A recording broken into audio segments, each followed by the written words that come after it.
Deuteronomio capítulo 1, versos 6 al 8. Amén. Está en el Pentateuco, hermano. Los primeros 5 libros. Gloria a Dios. Capítulo 1, hermano. Versos 6 al 8. Amén. Ya lo tienen. Amén. Deuteronomio capítulo 1, versos 6 al 8. Volveos e ir al monte del Amorreo. Perdón, el 6 hay que leer. El 6 al 8 dije, ¿va? Sí. Jehová nuestro Dios nos habló en Horeb, diciendo: habéis estado bastante tiempo en este monte, ¿verdad? Volveos, id al monte del Amorreo y a todas sus comarcas, en el Arabá, en el monte, en los valles, en el Negev y junto a la costa del mar, a la tierra del Cananeo y al Líbano, hasta el gran río, el río Éufrates. Verso 8. Mirad, yo os he entregado la tierra, entrad y poseed la tierra que Jehová juró a vuestros padres, a Abraham, Isaac y Jacob, que les daría a ellos y a su descendencia después de ellos. Amén. Gloria a Dios. Hemos leído la santa palabra de Dios, la Sagrada Escritura. Bendito sea el Señor. Bajo el tema entra y conquista la tierra prometida. Entra y conquista la tierra prometida. Desde que Dios, hermanos, creó la nación de Israel, va. La nación de Israel nace con Jacob, el nieto de Abraham. Tuvo un encuentro allá en Peniel, ¿se acuerda? Y el ángel lo descoyuntó. Y le preguntó al ángel: ¿cómo te llamas? ¿Te llamas Jacob? Le dijo. No, Jacob significa usurpador, fraudulento, salteador. Le dice: te voy a cambiar tu nombre y le voy a poner Israel, que gobierna con Dios. Entonces, pero ya Israel, hermanos, ya en el Éxodo, aparece que Israel, estamos hablando de Éxodo 2, 3, 4, 5. Aparece, hermano, ese Israel histórico. Era un pueblo esclavo, era un pueblo subyugado por el imperio de ese tiempo, por el imperio egipcio.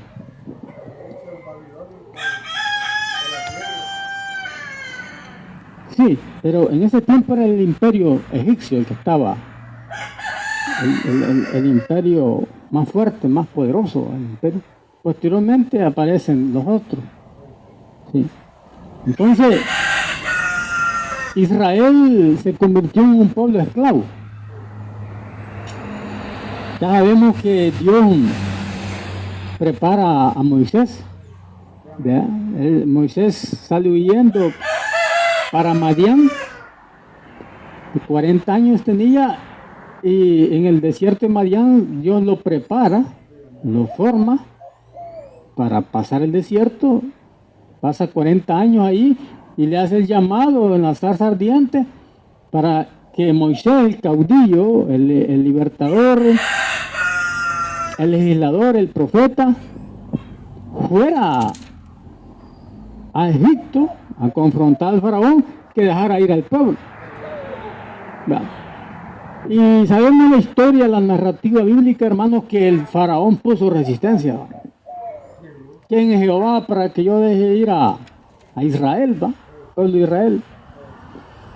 Estos son nuestros esclavos, son nuestros sirvientes y no los dejaremos ir, dice él. el yugo de hierro que le puso, ¿va? La mano dura, el puño de hierro que le puso Faraón, el dictador de ese tiempo, que no dejaba ir al pueblo de Israel. Y la instrucción de Dios era que lo dejara libre. Entonces forma al profeta Moisés para que vaya a la casa presidencial, a la casa de gobierno, y le diga al propio Faraón que lo deje dejar ir, que Dios, que ese pueblo le pertenece a Jehová y quiere que ese pueblo le rinda alabanza, adoración a Jehová, que los deje libres. Bueno, no quiso. Para eso le tuvo que enviar 10 plagas, 10 señales grandes, 10 prodigios. Y la última plaga que le envió fue la muerte del primogénito. Cuando iba a morir todo primogénito de personas, de seres humanos y de animales. Entonces cuando muere el primogénito, el primer hijo del faraón, ya fue la última. Ahí le tocó. Cuando el faraón vio muerto a su hijo, a su niño, dijo: a esta situación ya traspasó los límites. Se habían caído 9 plagas anteriores. Pero ya cuando le toca el hijo, el familiar, ¿verdad? Su ser querido, le dijo: no, pues que se vayan estos israelitas, por causa de ellos ha venido todo este desastre. Incluso los magos de Egipto, los brujos, él le habían dicho, a la 8ª plaga le dijeron: Egipto está destruido, Faraón, deja irlo. Como a la 7ª, 8ª plaga.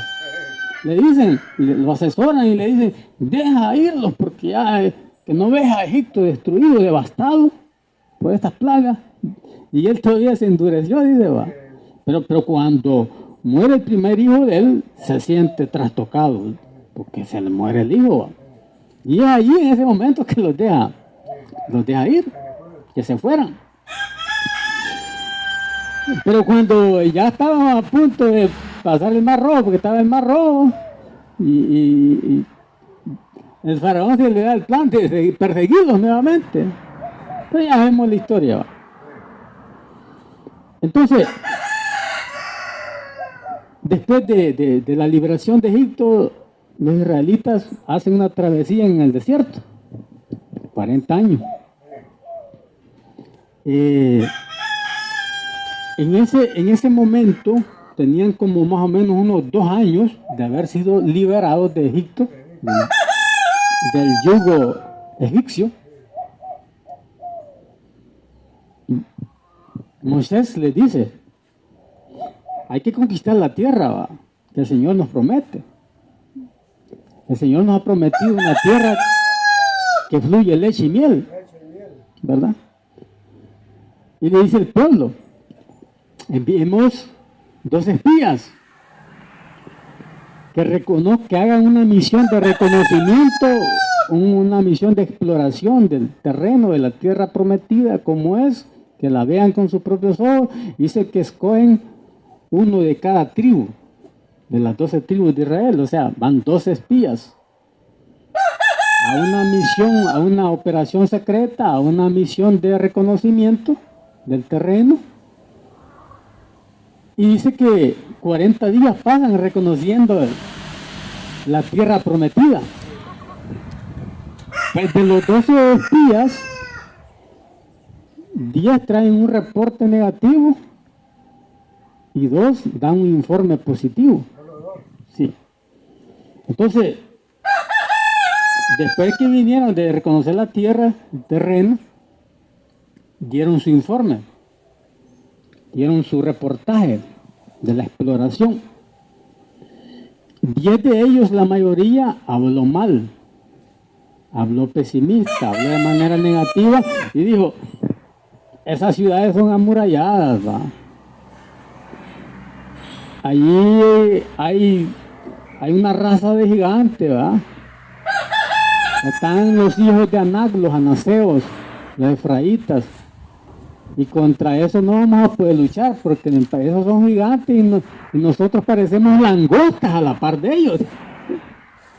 Y cuando el pueblo dio ese reporte negativo de la mayoría de los 12 hermanos, que eran 10, con el informe negativo, el pueblo, hermano, se desinfló, se apanchurró, como dicen, hermano. Vea, viendo que aquellos que habían ido a la misión de reconocimiento venían con ese informe negativo, dijeron, eso está en Números capítulo 13. ¿Para qué nos sacó? Les dijo a Moisés, le dice, ¿para qué nos sacó Jehová para morir en este desierto? Le dijo, mejor nombremos un capitán y devolvámonos de nuevo a Egipto, le dijo. Esa rebelión fue en Cades Barnea. Estamos hablando de unos 2 años después de la liberación. En Cades Barnea.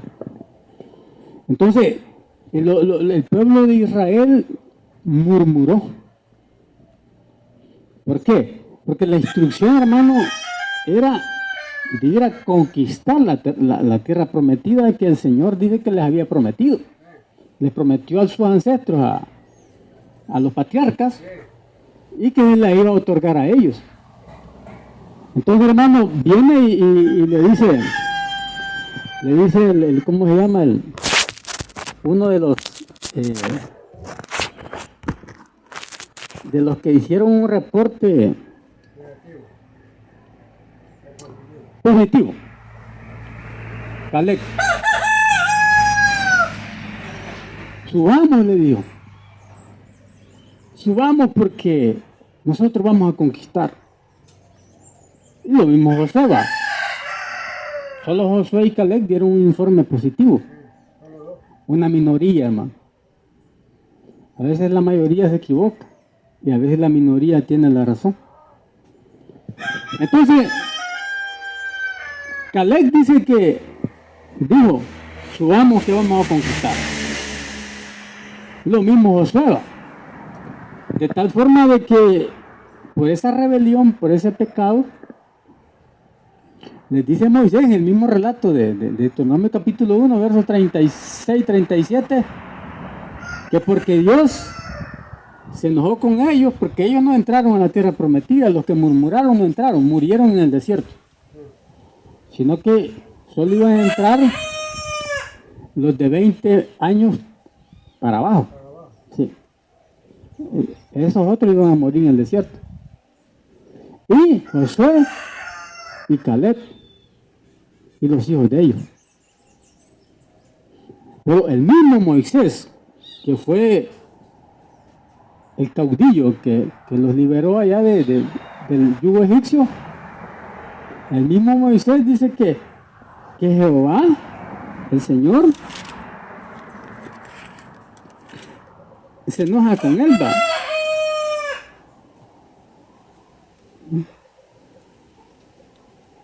Amén. Gloria a Dios. Porque aquí dice en el 34. Espera. Y oyó Jehová la voz de vuestras palabras, y se enojó y juró diciendo, no verá hombre alguno de esta mala generación. Mala generación les digo a los que murmuraron. ¿Ya? La buena tierra que juré que había de dar a vuestros padres, excepto Caleb, hijo de Jefone, él la verá y a él la daré la tierra que pisó y a sus hijos, porque ha seguido fielmente a Jehová. Verso 37, Deuteronomio 1:37. ¿Cómo les dije Moisés? También contra mí se airó Jehová por vosotros y me dijo, tampoco tú entrarás allá, por la rebelión de ellos. Pero ¿qué culpa tenía Moisés de la rebelión de ellos, hermano? Como que era un poco injusto ese asunto ahí. Porque Moisés no tenía la culpa de que el pueblo era rebelde. Pero le dijo Dios, tampoco tú entrarás. Entonces le dije, Jehová el Señor se llenó de ira también contra mí y a mí me dijo que tampoco iba a entrar. ¿Vea? Al hombre más manso de la tierra. Estaba negando la oportunidad de entrar a la tierra prometida. Pero fíjate que yo, hermano, creo yo, a mi parecer, a mi entender, que Moisés jugó un rol protagónico, histórico, importante, como caudillo, como líder, como profeta, como libertador y como legislador, porque él dio las leyes, por Dios va. Como que Moisés cumplió ese rol ahí de la liberación de Israel de Egipto y dirigirlo por unos años en el desierto. Creo que allí Moisés cumple un rol importante. Y que para la conquista iba a venir otro liderazgo, un relevo generacional, en este caso fue Josué. Yo creo, hermano, de que no es porque realmente Dios se llenó de ira contra el propio Moisés, o no fue tampoco por el hecho de que le dijo que fuera a la peña y que le hablara a la peña, y él le dio 2 toques, va. Yo creo que tampoco por eso, sino que fue un relevo generacional allí. Él cumplió su función allá, de ir a Egipto, la liberación, las plagas, el cruce del Mar Rojo, la travesía por el desierto.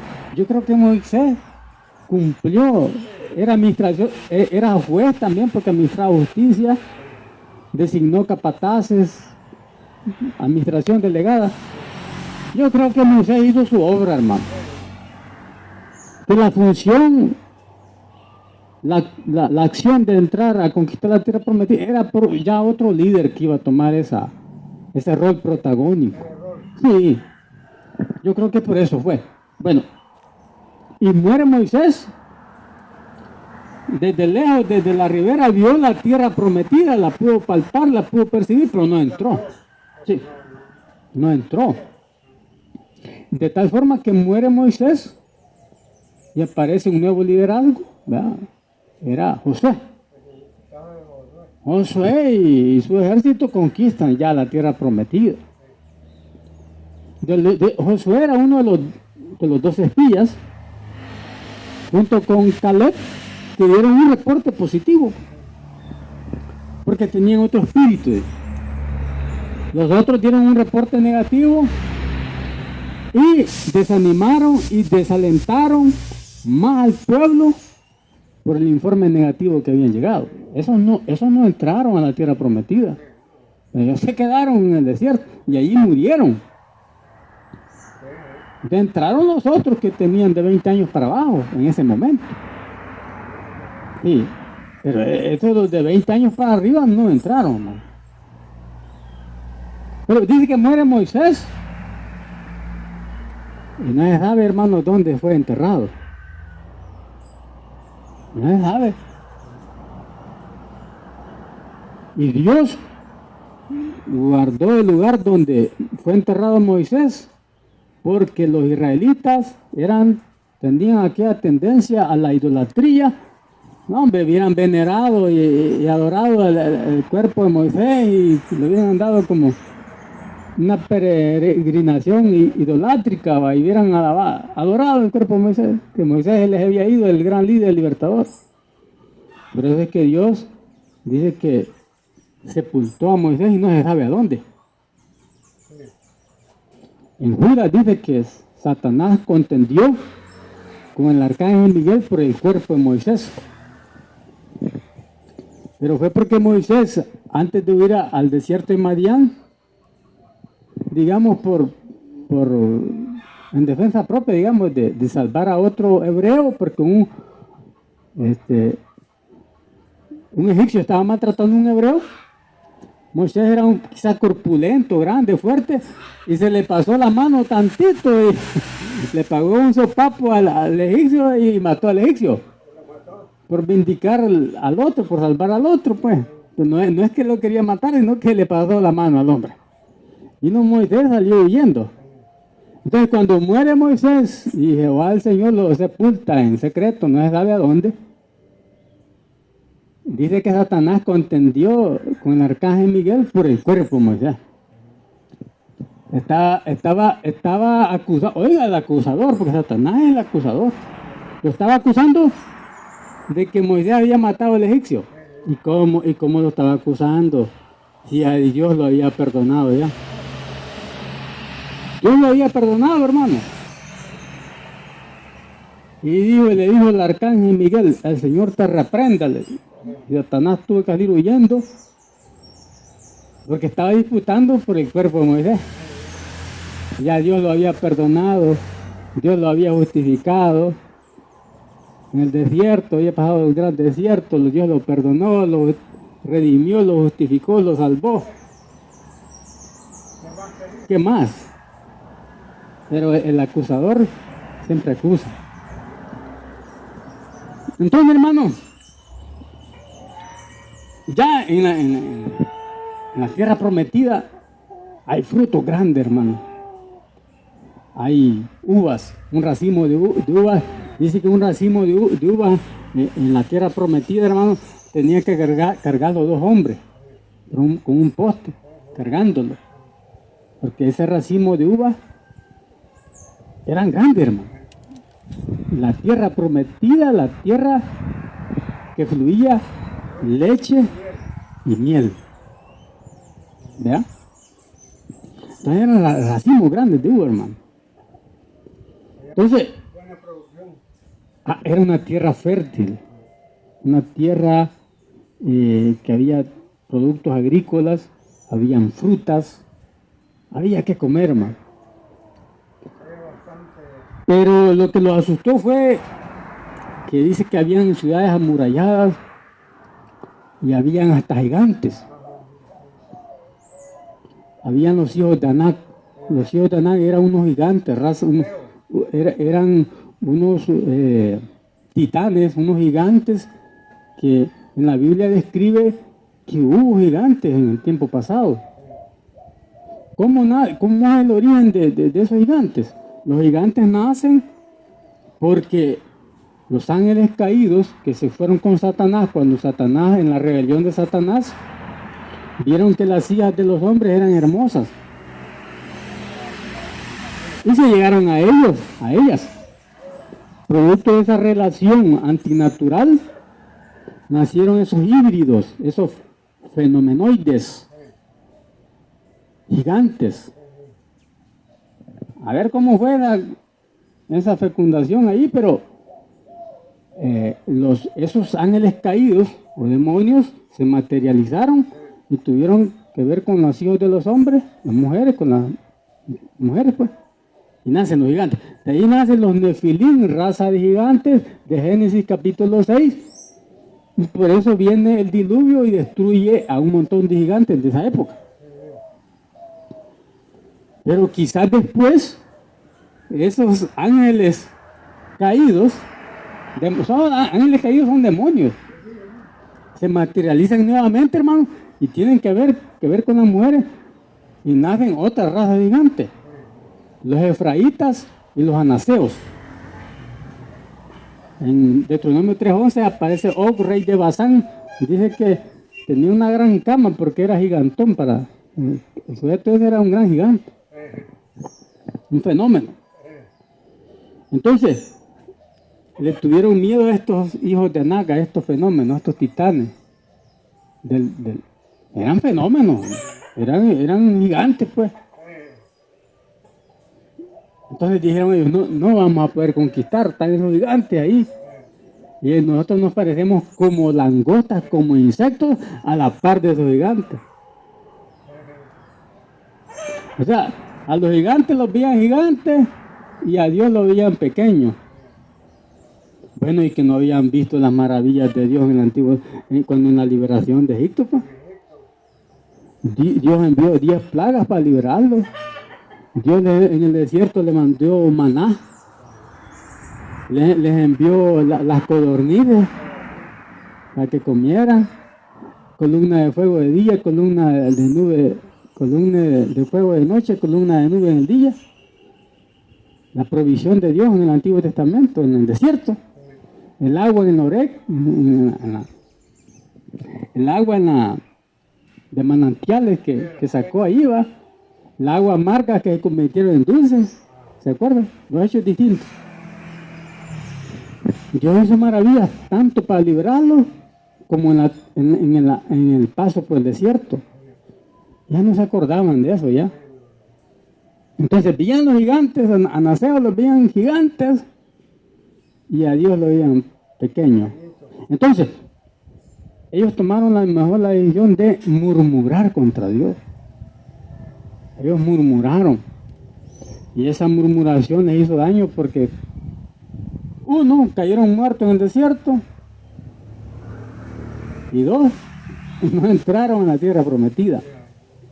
Y se acuerda que una vez, Dios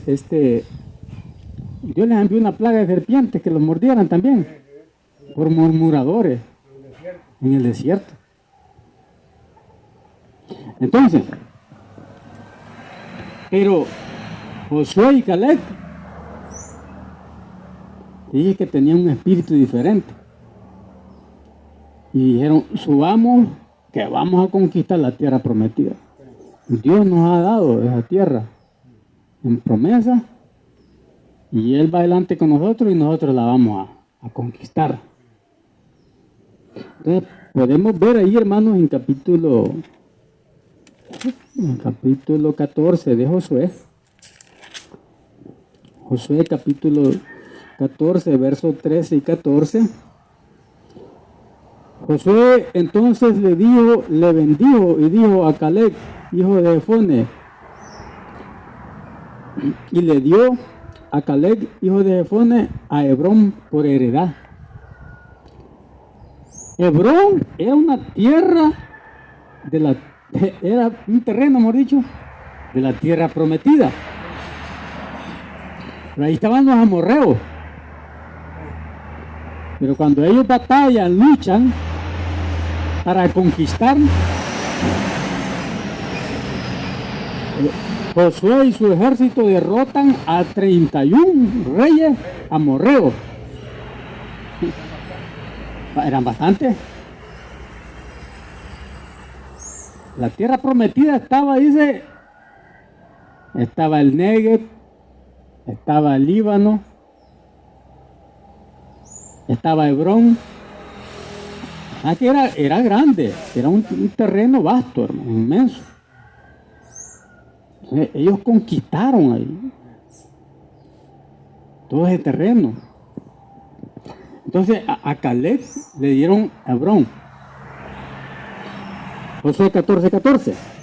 Por tanto, Hebrón, dice, vino a ser heredad de Caleb, hijo de Jefone, cenezeo, hasta hoy, por cuanto había seguido cumplidamente a Jehová, Dios de Israel. Hebrón. La partición de la herencia le tocó a Caleb en Hebrón. Le viene la palabra hebreo para después. Hebreo. Hebrón. Y en el capítulo 15 aparece también, hermano, aparece el hecho de que una hija de Caleb, Axa, ¿ya?, se casó con Otoniel. Otoniel fue un muchacho que después fue de Israel en los jueces. Acordemos que después del libro de José viene el libro de los jueces. Entonces Otoniel llegó a ser juez de Israel, así como Sansón. Eran jueces de Israel. Pero en este momento estaban tomando posesión, hermano. Todavía estamos en Josué. Entonces dice Caleb. Y Caleb, dice, echó de allí a los hijos de Anac. Ya tomando. Sí, a los gigantes. ¿Ya? y a Sesai, a Imán y a Talmai, hijos de Anac. Los echaron fuera, a los gigantones. De aquí subió contra los que moraban en Debir, y el nombre de Debir era antes Kiriat Sefer. Y dijo Caleb: hay que atacar a Kiriat Refer y lo tomare, yo le daré a mi hija Axa por mujer. Y la tomó Toniel, hijo de Cenaz, hermano de Caleb, y él le dio a su hija Axa por mujer. Y aconteció que cuando la llevaba, él la persuadió, o Toniel, la persuade a Axa. Le dice que pidiese a su padre tierras para labrar. Ella entonces bajó del asno y Caleb le dijo: ¿qué tienes? Y ella respondió: concédeme un don, puesto que me has dado tierra. ¿Verdad que ella le había dado tierra? Puesto que me has dado tierra del Negev. Ya le había dado tierra del área del Negev a la hija. Ya le había dado. Pero el que iba a ser el yerno la persuade a que le pida más tierra todavía. A Caleb.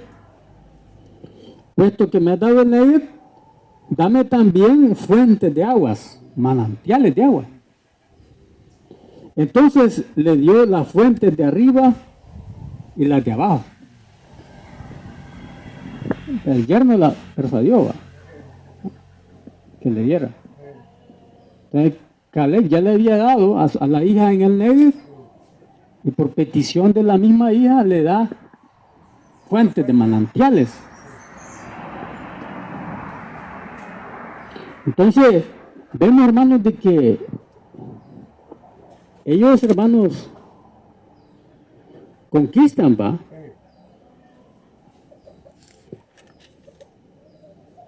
Pero fueron a la lucha, hermano. Fueron a la batalla. No se quedaron ahí postrados ni oyeron el informe negativo que llegaron los 10. Los sometieron y los expulsaron de ahí. Hasta los hijos de Anac, a los gigantones, que los 10 espías que llevaron reporte negativo dijeron: nosotros nos parecemos como insectos a la parte de esos gigantes. Caleb dice que los echa afuera. Y Caleb, cuando fue a hacer la misión de reconocimiento, tenía 45 años. Cuando conquistan la tierra prometida tenía 85 años. Y dice él allí en Josué, dice: todavía me siento como de 45 años, dice, cuando fui a la operación secreta de reconocimiento. Me siento fuerte todavía, con vigor, con vitalidad, como hace 40 años atrás, dice, que fui a la misión de exploración. ¿Por qué? Porque dice que tenía otro espíritu, tenía otra fuerza, tenía otra vitalidad, la valentía. Porque para conquistar, hermano, para ustedes conquistar una meta, un objetivo, algo, uno tiene que tener respaldo de Dios. 2, tiene que tener fe. 3, tiene que tener acción, tiene que accionar. 4, tiene que ser diligente. 5, debe ir en pos y en dirección de ese objetivo. ¿Vea? Pero si no tiene eso, no va a lograr la tierra prometida. No está en nada. Tiene que hacer, si no, no. Si no, no. Entonces, Josué y Caleb sí tenían un espíritu diferente a los otros 10. Sí. Y derrotaron a los reyes amorreos y conquistaron. Ya en el capítulo 18 de Josué, vamos a leer, capítulo 18, verso 1 al 9. Toda la congregación de los hijos de Israel se reunió en Silo y erigieron el tabernáculo de reunión. Después que la tierra les fue sometida. Pero habían quedado de los hijos de Israel 7 tribus, las cuales aún no habían partido su posesión. O sea, solo 5 habían tomado posesión. 7 habían quedado ahí sin tomar posesión. Pero habían quedado de los hijos de Israel 7 tribus a las cuales aún no habían repartido su posesión. Y Josué dijo a los hijos de Israel: ¿hasta cuándo seréis negligentes para venir a poseer la tierra que os ha dado Jehová Dios a nuestros padres? Señalad 3 varones de cada tribu para que yo los envíe y que ellos se levanten y recorran la tierra y describan conforme a sus heredades y vuelvan a mí. Y la dividirán en 7 partes, y Judá quedará en territorio del sur, y los de la casa de José en el suyo al lado norte. Vosotros pues delinearéis la tierra en 7 partes, porque las 7 partes eran para las 7 tribus que no habían tomado posesión. Sí. Y me traeréis la descripción aquí. En otras palabras, él les estaba diciendo, hermano, que ellos fueran a hacer la remedición del terreno, pues. Y que le describieran las medidas. Es lo que le estaba diciendo él. Ojo, pero aquí la justicia de Dios va divina. Medidas iguales. No uno más y otro menos, no. Le dijo a él, me va a hacer la descripción de la delineación, o sea, de las medidas, pues. ¿Verdad? Y me traeré la descripción aquí, punto y coma. Oiga, va en la distribución de la tierra, de la herencia, de la heredad, de la tierra conquistada. Oiga, ¿cómo les dije aquí?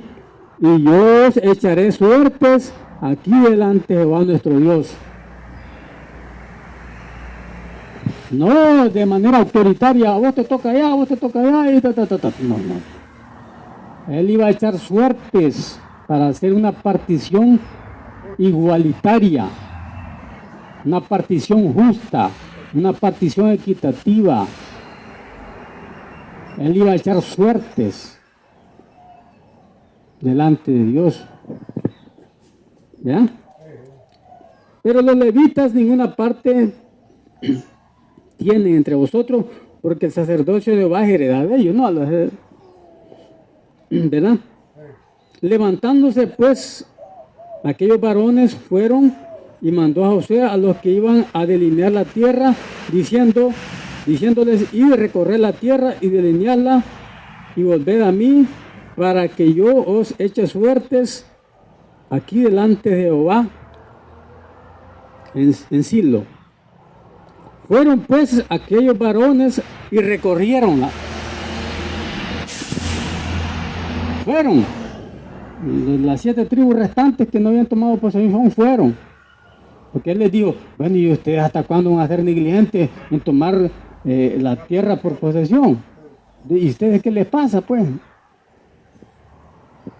Él los tachó de negligentes acá. En el verso 3. Y José dijo a los hijos de Israel: ¿hasta cuándo seréis negligentes para venir a poseer la tierra que os ha dado Jehová nuestro Dios? Negligentes, les dijo. Porque ellos no accionaban.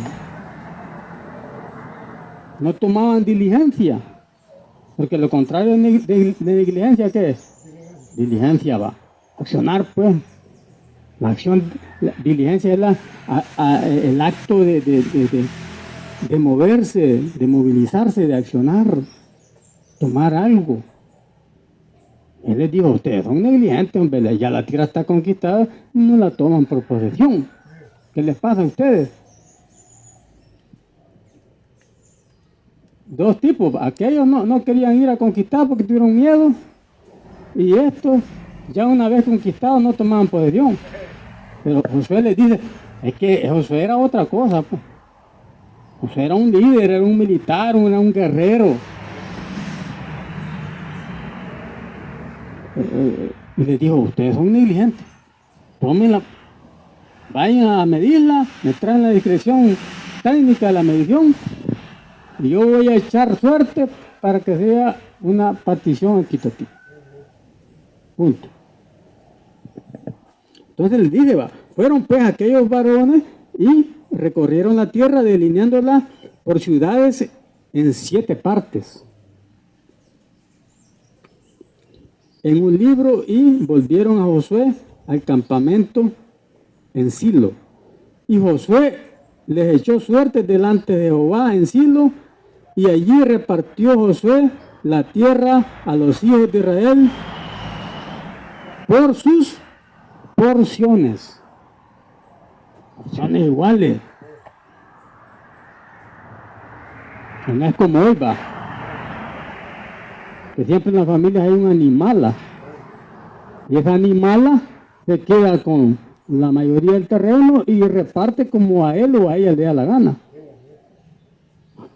Aquí la palabra de Dios nos da un ejemplo.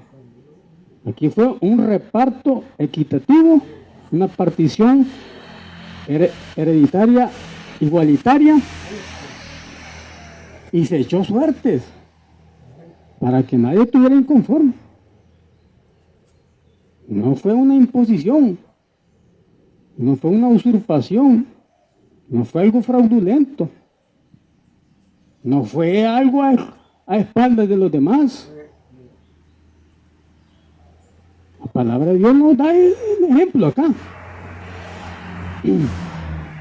¿Ya? O sea, si nosotros hubiéramos estado en el Antiguo Testamento, y si usted y yo hubiéramos escuchado a los 10 reporteros negativos, hubiéramos murmurado y hubiéramos muerto en el desierto y no hubiéramos entrado a la tierra prometida. Pero si usted y yo hubiéramos ido como Caleb y Josué, sí hubiéramos entrado y conquistado. Ahí hagamos una autoevaluación personal del asunto. ¿Vea? Porque es la palabra de Dios. Porque si nosotros no hacemos una autoexaminación, autoevaluación, es de balde que esté esto aquí. De puro balde. Pero, ¿cómo hubiéramos ido en el Antiguo Testamento? Josué fue un hombre de guerra, Josué fue un hombre valiente, Josué fue un hombre diligente, Josué fue un hombre de acción. A mí los gigantes no me van a pantallar. A mí los gigantes no les puedo tener miedo, porque el miedo paraliza. Uno le tiene miedo a X cosas, a circunstancias futuristas que no han pasado y tal vez ni van a pasar. Pero el miedo nos paraliza, y el miedo es un potente veneno de Satanás. La duda, la incredulidad y el miedo son venenos del diablo. Entonces, pero Josué y Caleb, hermanos, tuvieron un espíritu diferente. Y fueron minoría en ese reporte y conquistaron. Porque fueron hombres de fe, accionaron y diligenciaron. Y la meta que tenían, se direccionaron por esa meta. Si no hubieran conquistado, hermano. No estuviera el libro de Josué en la Biblia. 24 capítulos. No conociéramos a Josué. Pero yo le digo que Moisés tuvo su rol protagónico allá en liberación y en la travesía del desierto, y Josué tuvo su papel trascendente, fundamental para la conquista de la tierra, porque era un guerrero, man. Era un hombre valiente, un tipo de fe. Él vio a los gigantes, hermano.